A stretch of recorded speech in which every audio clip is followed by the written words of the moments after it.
Hi, my love. Welcome to the Gemma Hanley podcast. My name is Gemma. I'm your host. This is the space where I have honest conversations about overcoming anxiety and overwhelm so that you can calm your nervous system and feel really confident and happy and calm from within yourself. Along the way, I share my own stories of holistically healing 23 years of anxiety and depression myself. And so if you're a woman seeking answers to perfectionism, people pleasing, burnout, resistance, you may love, you're in the right place. Let's do it. Let's begin. And before we begin, I want to pay my respects and acknowledge the traditional custodians of the land upon which I am recording from, which is the Gubbi Gubbi tribe. And I want to extend that acknowledgement to their elders, past, present, and emerging, as well as anybody of Indigenous or Torres Strait Islander heritage watching this replay. Hey, lady love, and welcome back to the Gemma Hanley podcast. Before I dive into this episode, this is being recorded the day before I deliver my new training, Solving Self-Sabotage, of which there's going to be a free replay. So if you missed that and you would like the link so that you can watch that, please either send me an email at gemma@gemmahanley.com, or you can also send me a DM on Instagram at Gemma E. Hanley, and we'll get that sorted for you. I just haven't figured out yet where the replay is going to be accessed from. So I don't know that there'll be a link yet in the show notes for this when this episode goes live. So that's the best way to get in touch if you would like that.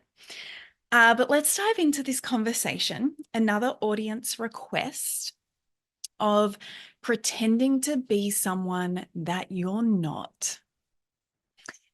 Now, I know and I feel that a common message I thread through a lot of the episodes I bring to this podcast is that one of the biggest mindset hurdles women face into when it comes to self-love or self-connection or feeling at peace and really calm with who they are and knowing who they are as a person, as a woman, being comfortable expressing that, is this absurd fixation, that we shouldn't be questioning that in the first place, right? Like, I'm a shit person. I'm really bad. I should be ashamed because I'm over here secretly pretending to be someone I'm not, and I shouldn't be doing that. That makes me wrong. Yeah, that makes me less than other people. There must be something wrong with me. Like, how can I not just figure out who I am and be who I am? And I am of the very strong opinion that we're definitely meant to face into these inner conflicts throughout our life. In fact, I'm of such a strong opinion that I believe that is the ultimate purpose to our experience being here in this lifetime, is to ask these bigger questions of who am I? What do I stand for? What's important to me? What's my real voice? Who is the real me? And to then journey through that and feel conflicted by that and have big questions and big emotions around that, and to lean into that and discover what our answers are. And that from each discovery, so each time we do that, where we face into a season of life where we feel like maybe like an imposter, maybe that we don't know where we fit in, we don't know what our direction is, we don't know who we are, we don't know why we're here, and we're feeling really lost and alone and afraid in that. Each time we accept that that is part of our purpose for being here, it's part of human evolution, and we lean into it and discover it, that strengthens our sense of self. That strengthens our confidence in who the real you is. And we then get to take that level of strength and that level of confidence onto new playing fields, like stepping out of our comfort zone in new ways that light us up inside. Maybe that's taking a new career path. Maybe that is becoming a mother. Maybe that is speaking new vulnerable desires into your relationships, whether that is intimate or friendships. Maybe that is deciding you are done struggling with money or living a mediocre lifestyle, and you're ready to explore the different ways that you can go about that. Whatever it might be, when we step onto a new field of growth, when we step out of our comfort zone and we're honest about what it is that we want, who it is that we're trying to figure out ourselves to be, that is going to bring up confusion. It's going to bring up these questions of, oh, in this season of my life, in this iteration of my life, in this out of my comfort zone experience of my life, I don't know who I am yet. I'm a beginner again. I'm a learner again. It's like being that toddler that is learning to walk rather, not learning to work, learning to walk for the first time. And so if you take only one thing away from this podcast episode, it's going to be pretty quick because we've started with it, of when it comes to this experience of like, oh, like I'm putting up this facade, or I'm like putting on this show, or I'm conforming or people pleasing, and I'm pretending to be someone that I'm not. I'm pretending to agree with things I don't agree with. I'm pretending to like things or be okay with things that I'm actually like not that on board with. Right. And you're judging yourself, you're critiquing yourself, you're shaming yourself, you're bullying yourself, you're belittling yourself because of that. I want you to remember this is part of the human experience. This is part of the human evolution. Of course, I don't want you to stay there, my love. But it's not until we accept, oh, it's okay for me to find myself here. I can actually grow from this space. Every single person that has ever walked this planet Earth has had an experience of this, if they are honest enough with themselves. All of a sudden, what that allows you to do is respond to it instead of just being trying to like eradicate it or get rid of it. Yeah, which is never going to happen. It's not going to just magically poof, disappear. Your insecurities or your indecisiveness or your uncertainty around who you are and what's important to you and what your direction is in life, that's not going to disappear just because you want it to. It's actually there to teach you. And you get to move through it and come out the other side. And you are not wrong, and you are not bad, and you are not broken for having this experience. Yeah. You're actually freaking brilliant. You're so capable. I know you are so intelligent. You are stunningly beautiful, and you're freaking amazing. And all of those qualities that are already inside of you only amplify when you lean into your vulnerabilities and your insecurities and let them have their space. Yeah. When we are trying to hide those or pretend they're not there, or figure out, how do I surgically remove these? Like, how do I get rid of them? How do I stop them? What you're actually doing is you're rejecting parts of yourself. Yeah. You're abandoning parts of yourself. You're gaslighting parts of yourself. And the message over and over and over and over and over and over again, you are sending to yourself is, it's not okay to be all of me. Yeah. These parts qualify. Yeah. These shiny parts, these pieces that I love to lead with. I want people to notice these things about me. Yeah. These parts that I feel comfortable and confident in, they can stay. They're allowed to be here. The parts I know people approve of, but these other pieces over here, yeah, where maybe I'm less confident, or maybe they feel really messy and I feel really high maintenance and like overly sensitive and dramatic when these pieces show up, or I feel like I don't deserve to be in certain spaces, or that if people knew these things about me, they'd reject me. Yeah. They wouldn't like me anymore. I'd be cast aside. I might even be publicly ridiculed and shamed. Those pieces, well, they're not allowed to be here. that's a rejection of part of who you are. And it's actually a rejection and an abandonment, my love, of your personal development path. These are the pieces showing up, saying to you, look at me, pay attention to me, show some compassion to these pieces of me. Because, when we look at the harder parts, or when we look at the parts that feel more scary or less attractive, and we love on those parts, that's when we get to express more as the real us, confidently, with like, I actually don't give a fuck what other people think, because this is me. This is who I am. And there's nowhere else I can be, or no one else rather I can be, right? And when I went through this journey myself, one of the things I would say to myself over and over again, and even share lovingly with some of the people in my life, was, I love you, I value you, but I love and value myself above all else.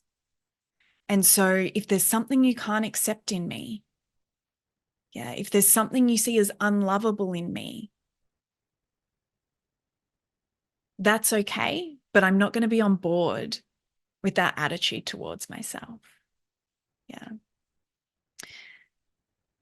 And the ironic thing about this conversation, so let's dive in. There's a few different pieces I want to talk about and share and teach on. But the irony of pretending to be somebody that we're not is that we never get what we want.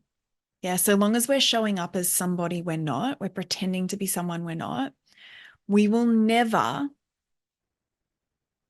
get the outcomes, the reality, the joy, the pleasure in our life that we desperately want the most.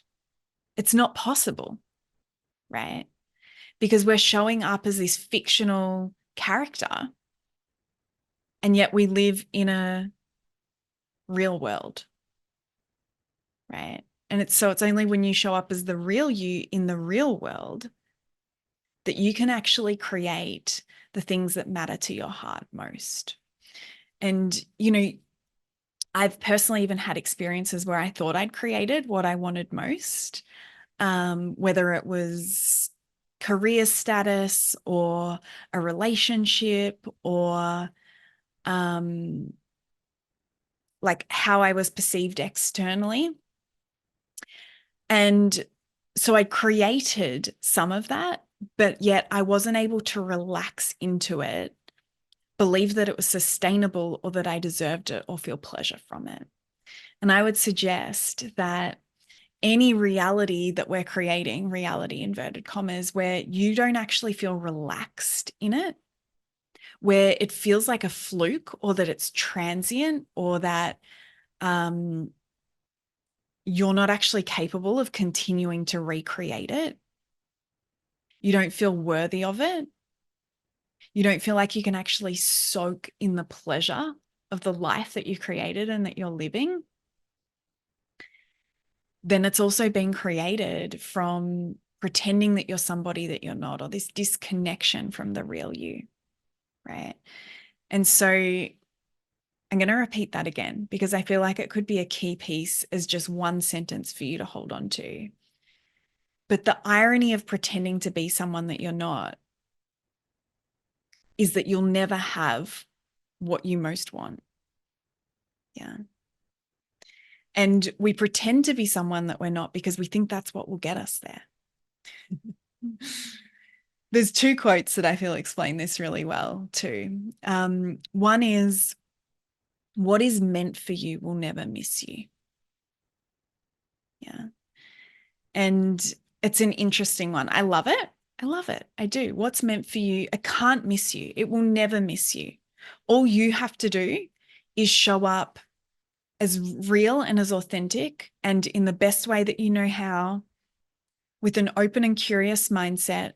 When you notice you've strayed from the open and curious mindset, you do the work to come back to it, whether that's feeling an emotion, asking for help,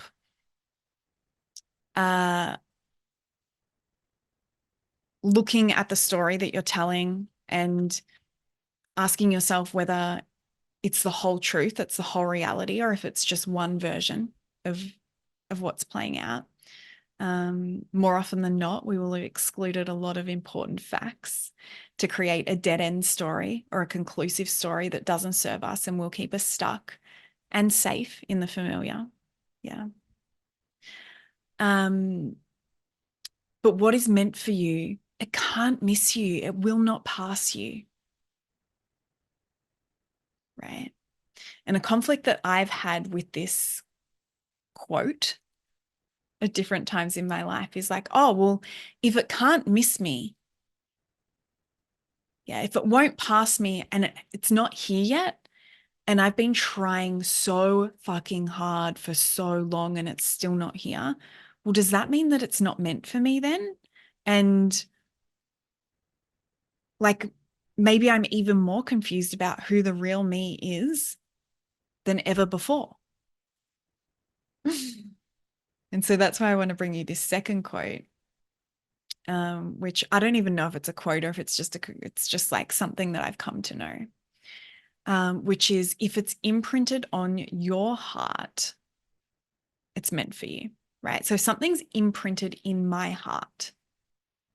So when I feel into it, it just feels so true and so aligned and so real and so undeniable as something that every cell in my body is here to experience in this lifetime.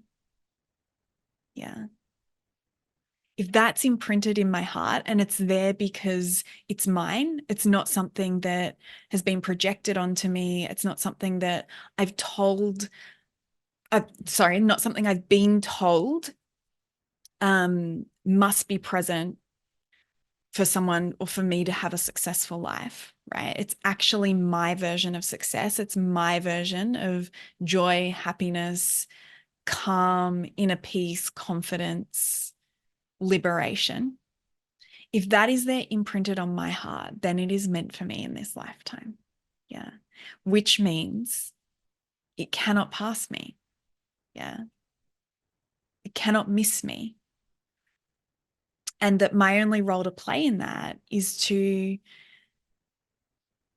continue living as the most real version of me.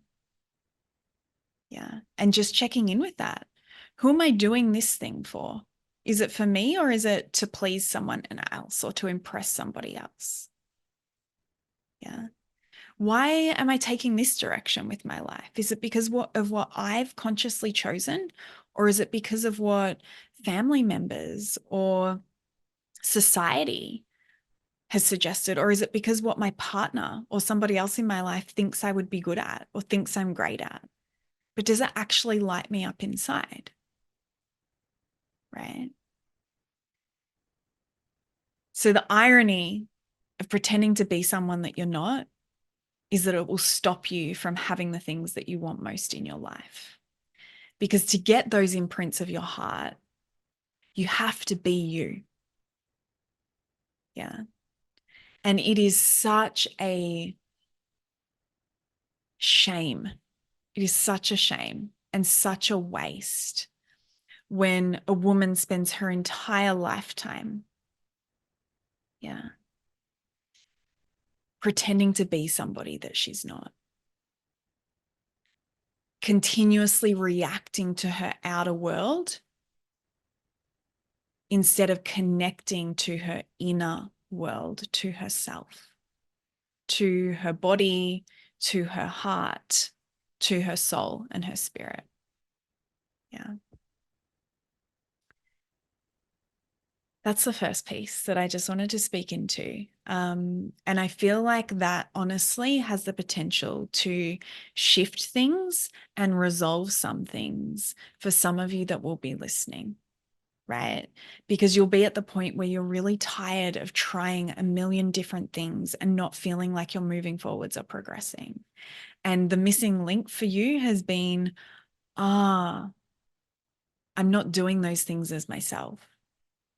I'm not letting myself be who I am as I move through those experiences or plans or strategies. Yeah. I thought it could be cool to bring a couple of shares, like stories of where this has shown up for me. Because I think when you listen to somebody else speak about this, and this is just the magic inside Reveal and Rise as well. We had our closing ceremonies last week on both the calls, where the women take some time to reflect on what they're most proud of, what their favorite moment has been. And then they also receive reflections from the other women of what they've brought to the space and how they've changed the lives of other women in the space. And they get to give that to other women too. Anyway, we have these conversations, and one of the most common reflections shared in quite a few different ways was, oh my gosh, because all of you turn up to this space vulnerably to these coaching calls each week, I get to hear stories and see new things in myself that I never would have seen and never would have heard if I had to try and find them myself. And that's why I am, so open with sharing stories from my past in this space as well, because it's my hope that that helps you to pull together some pieces or have some aha moments with yourself, right? And it might not be, oh, that's exactly what's happening in my life. But you might begin to see, oh, it happens over here in this area of my life for me, or over here in this area of my life. And so I thought I'd share one of my experiences from, I would say my teenage years, not my childhood, that really informed a lot of my 20s that I spent pretending to be somebody that I wasn't. And not realizing that when I felt like I wasn't good enough, when I felt like I was broken and that I was failing and that I wasn't lovable as I was, and that if I pretended to be someone else, then maybe I would be good enough.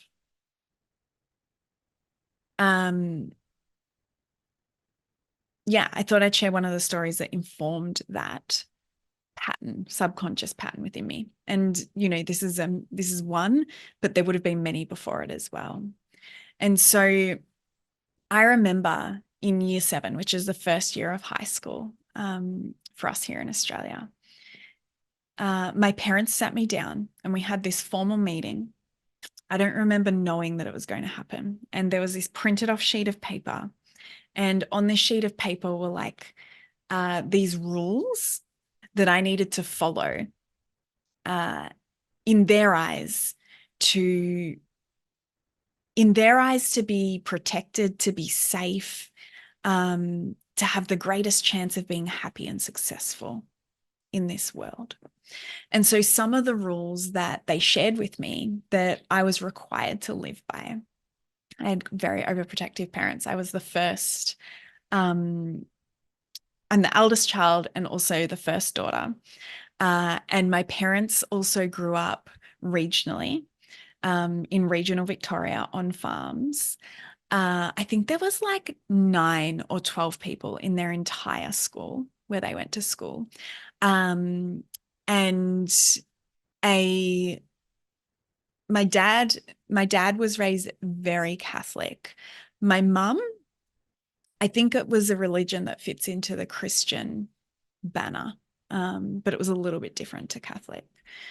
And so that was the programming and a small little snippet insight into some of the programming and the imprinting and childhood experiences they had, where they became parents and raised me in a city environment. And so, yeah, I was sat down and I had these rules given to me that I was required to follow. And one of those was I was not allowed to have a boyfriend. Yeah. So this is when I was probably, I'd say, around 13 or 14. And one of the things that then informed for me was that, okay, if I have a desire to connect with boys, let's call them teenage boys at that age, not men. Um, or if I have a curiosity around that, right? And at this stage, I'm going to, like they were called blue light discos, which were actually run by the local police. So they were like underage discos, very legit, like loads of supervision. And you're going there as some of your first interactions with boys, and boys asking you to dance and chatting and whatnot. And for me, my experience through those teenage years then became one of, okay, if I have this desire to have a boyfriend or connect with boys, that's not okay. It's not allowed. So either my desires are wrong and what I want as an individual person is not okay and it needs to be rejected, or my desires are okay, but I have to keep them hidden. And my parents are not people that are safe or available for me to have these types of conversations with, but also for me to be myself. Like I have to be monitoring which parts of myself now I'm allowed to show in my family home, like my safe space, right? And this was just one example. Yeah, there were quite a few rules on there. I remember also, one of the first times I was dropped off at the movies with friends. And the first time you start, going to activities like that without parental supervision. And I was getting out of the car and one of my parents said to me, "Now just remember, I find out everything." Right. And so it was a very fear-based, rooted in love, right? Like the best capacity to parent, from keeping me safe, from providing the best life and the best experience that they knew how to, right? But it's a fear-based parenting style or communication style. And so then that also meant that, when eventually I did have my first boyfriend, and of course they were openly disapproved of, and I was having my first experiences of physical intimacy and sex. And I remember I had a UTI, and it got so bad because I didn't feel like I could go to my parents and talk to them about that. And I didn't have adults in my life to support me through that. Right. And so these are some of the examples throughout, in my formative years of becoming an adult woman, where I was taught my own judgment is not trustworthy. Yeah. I was taught my desires should be questioned. Yeah. And when I was on the receiving end of communication, like, just remember, I find out everything, I was also taught there was no room or trust that I was able or capable of making good decisions. Yeah. That I could be a leader in my own life, that I knew what was good for me. Yeah. And again, there's no, when we're on the receiving end of these experiences as children or adults, children or teenagers rather, and adults for some of us, and we're having these conversations, it's not about finger pointing or blame. It's more about recognizing, like, what was I subconsciously, inadvertently, subtly taught that I have then carried into adulthood and I continue to use as like the programming or the template for how I relate to myself? Because if it's been implied that I'm not trustworthy, I can't make good decisions, that my desires are not okay, that I have to hide parts of myself, and we haven't questioned that as a fully grown adult, then yes, that will 100% still be playing out in our subconscious yeah, internally, and will translate as us making choices that has us pretending or trying to be someone that we're not. Right? Like there was so much inner conflict for me to work around through my 20s and even, into my early 30s of like, how do I know when I'm making a good decision? How do I know what's right for me? How do I face into making good decisions that I know are right for me that other people are not going to be on board with and are not used to because I've spent my entire life making decisions that other people are on board with, right?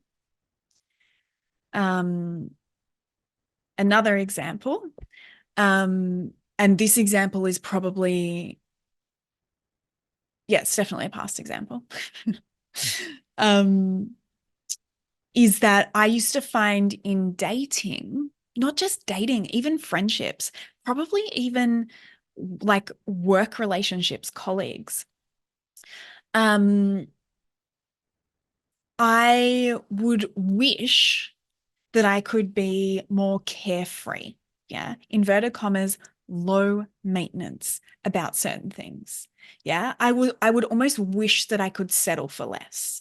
Right. So I wanted to pretend that things that weren't important to me, I wanted to pretend that things that were really important to me, like fundamental values of mine, were just not important to me because it felt easier, right? It felt like I would fit in more places. More people would want to spend time with me. I'd ruffle less feathers. If I could just conform and if I could just agree with certain things, or if I could at least be more passive on certain things, right? And of course, for all of us, there will be a category of topics, experiences, themes, whatnot, that we are genuinely, authentically quite passive on, right? I'm talking about things that were my fundamental values, right? So, like, I didn't want to be, and I don't now, but now it's just my reality. Like back then, I would wish this could be different, right? So I didn't want to be in a relationship where someone was happy living off like credit cards and didn't want to look at their money beliefs and clean that up. Yeah. I didn't want to create a family from an anxious or avoidant attachment styles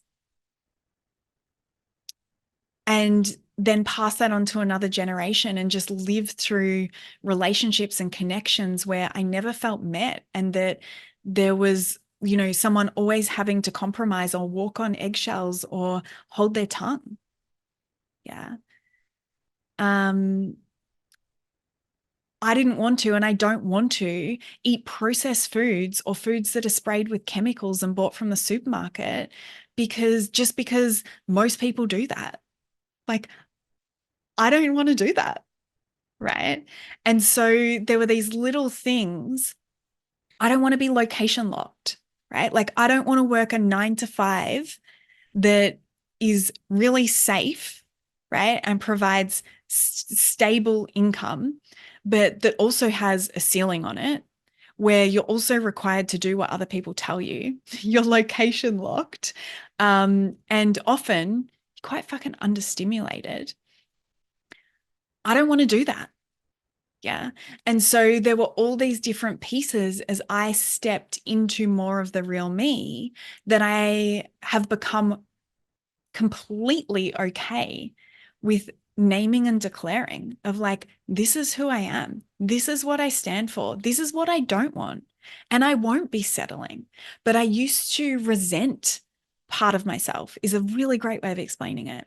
I used to wish I could settle for less. I used to wish I could just not care so much. I used to wish that I wasn't so clear on what was important to me. Makes me laugh now. And the reason I would do that is because I wanted to preserve the known. I wanted to preserve what felt like safety. Yeah. I wanted to preserve the love and the connections that I had. I wanted to preserve the ways that I knew I was good at things and I knew I was significant and I knew I added value. But when I became more of myself and was, you know, learning what it looked like to live a life where I value growth very fucking highly. And I always want to expand. And I always want to become even more of me.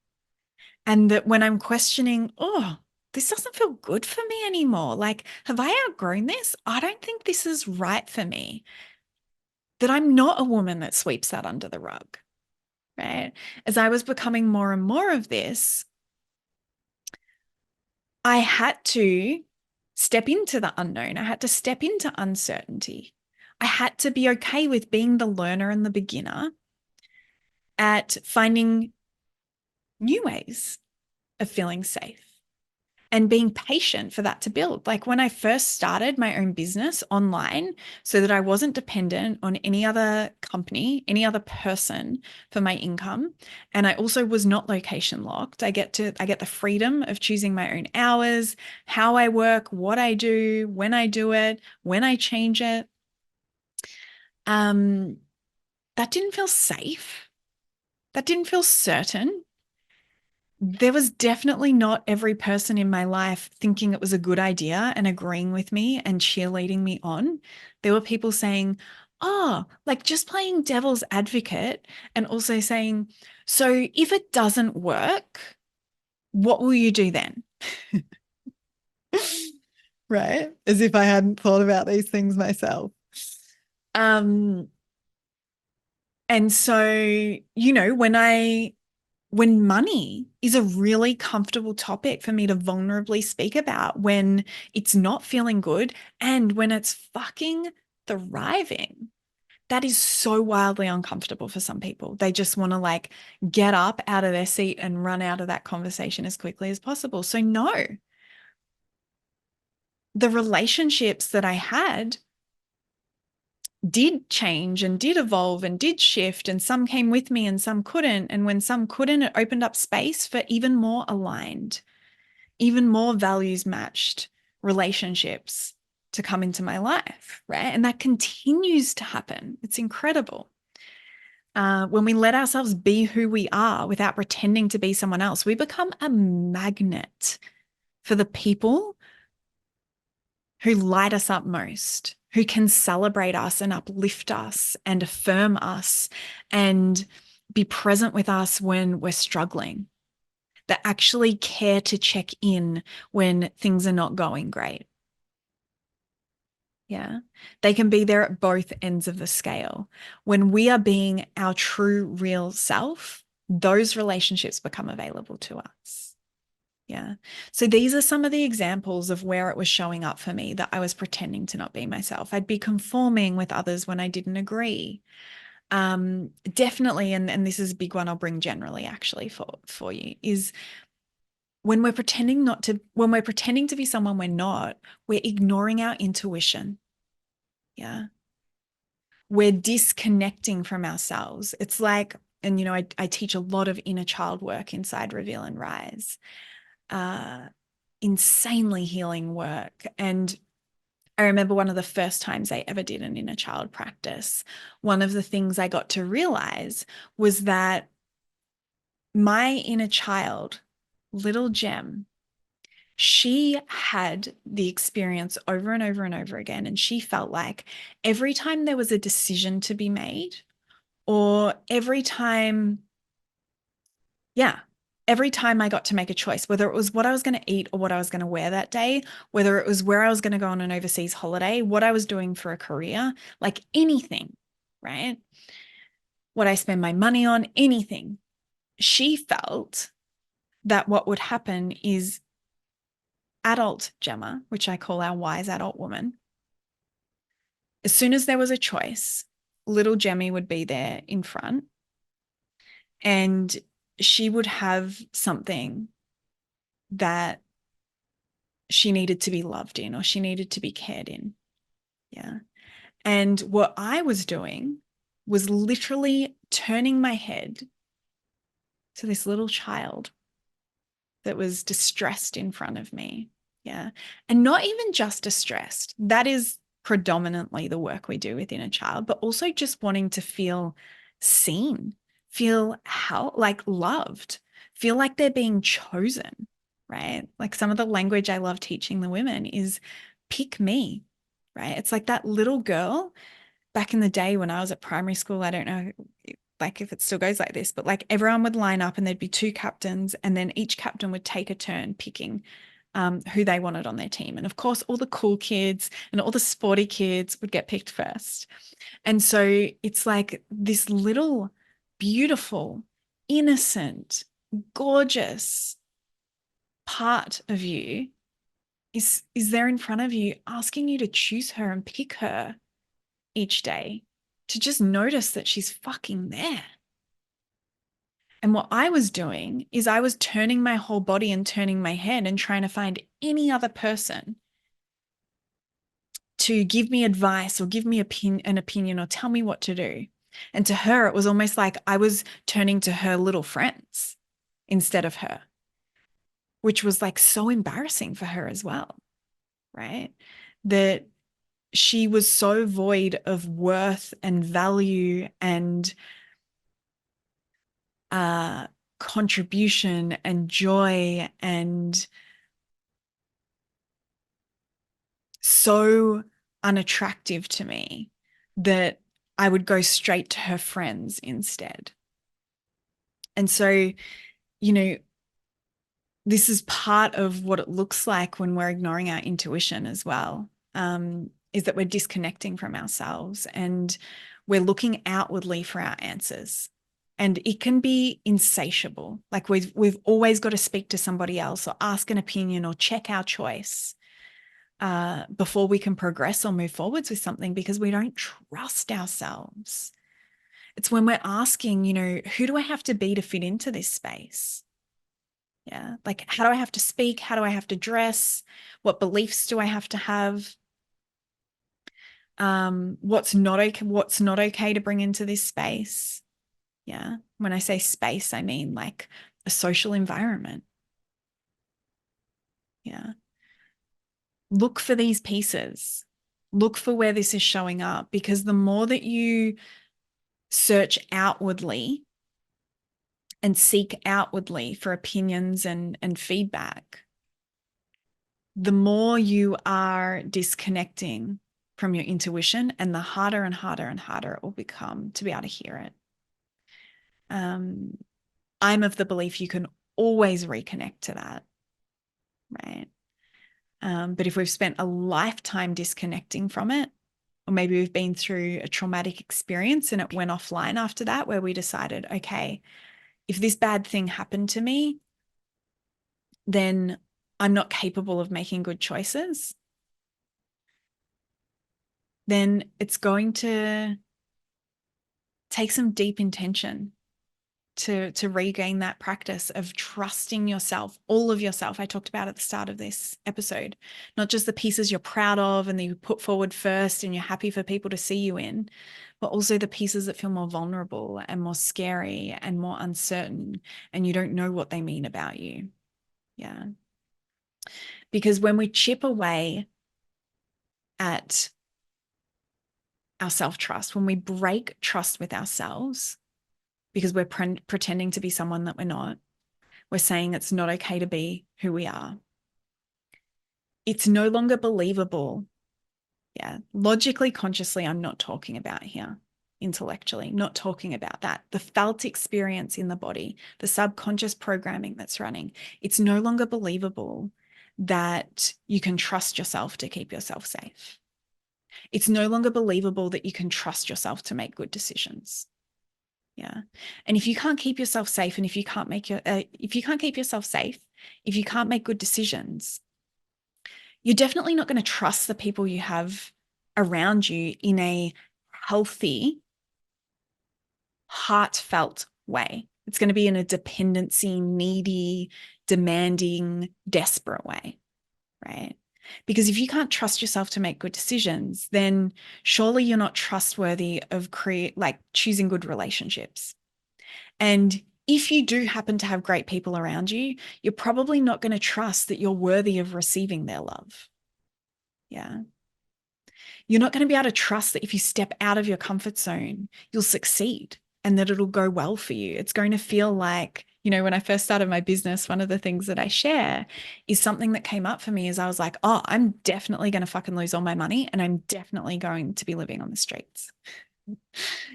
That's a great example of what I mean when I say this isn't logical, conscious mind, intellectual thoughts.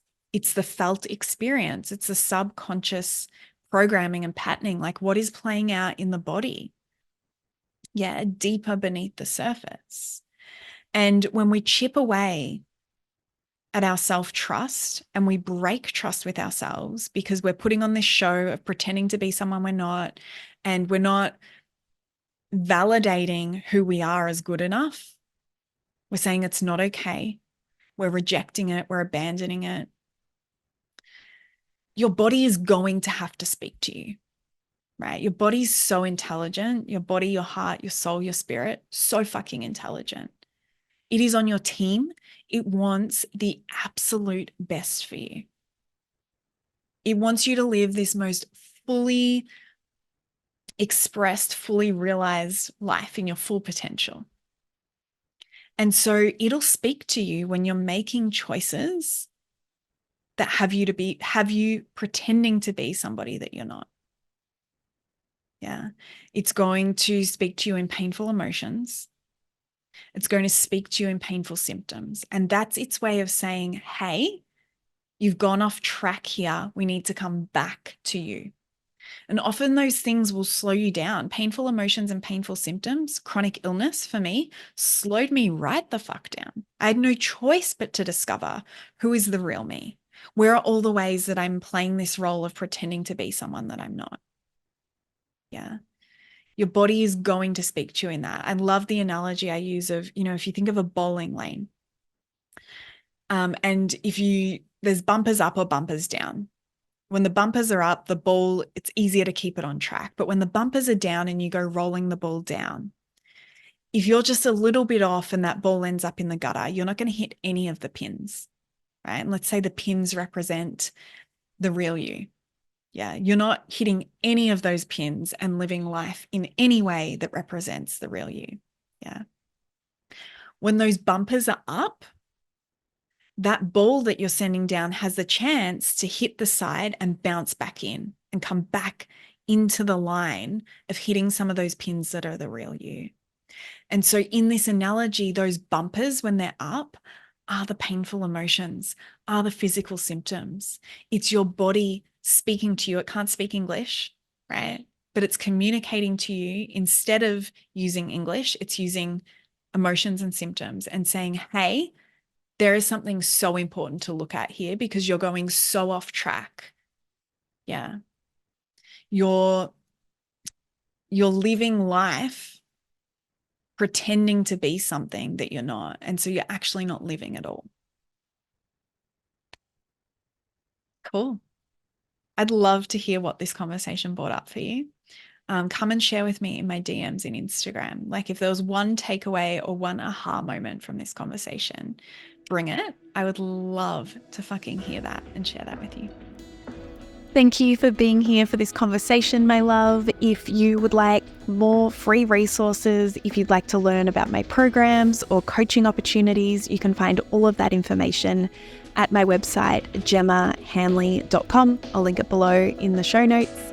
And if you would like to connect daily, head over and find me on Instagram. My handle there is Gemma E. Hanley, and I reply to all of my DMs there personally. If you enjoyed this episode and found it valuable, please share it with someone. You never know who needs to hear one little thing to take their day from feeling stuck and heavy to light and free. See you on the next one.